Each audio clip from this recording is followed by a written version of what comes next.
ખેડૂત મિત્રો જય દ્વારકાધીશ, જય મુરલીધર, માલધારી ભાઈઓ, ખેડૂત મિત્રો સાંભળજો.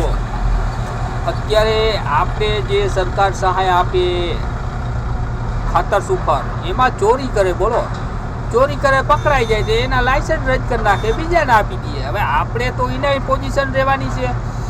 કેટલું સબસિડીમાં આપે, કેટલું આપે, લાઈન જ ખેડૂને સવારમાં ઉઠીને લાઈનમાં ઊભી જવાનું, બોલો ખાતર માટે, ફલાણું ઢીકડું પૂછડું આ તે બધું. આ ખેડૂત માટે કેમ ગમે ત્યાં જોઉં ત્યાં લાઈન, આ લાઈન જ બંધ નથી થતી, બોલો. વરદી થાય તો વળી નવી લાઈન ચાલુ થાય. અને આ એક બીજું સમજાતું નથી, બોલો આધાર કાર્ડ, પાન કાર્ડ, ચૂંટણી કાર્ડ, ફલાણું ઢીકડું, આ નવી નવી સિસ્ટમ મુકામે.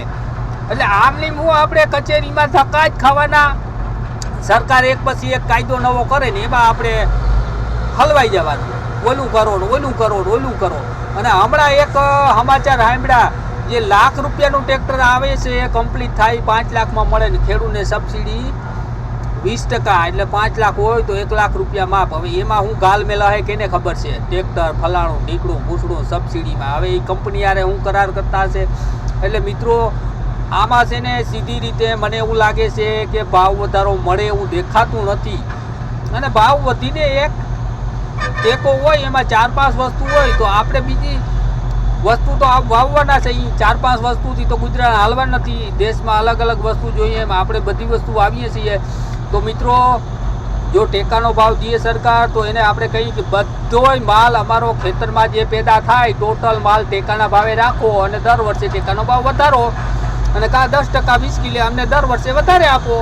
લાંબી ટૂંકી 12.5.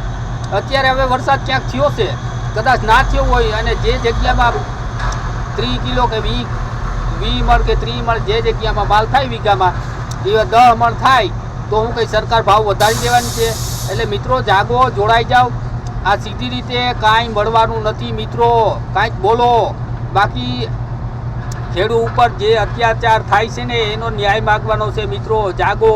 જય દ્વારકાધીશ.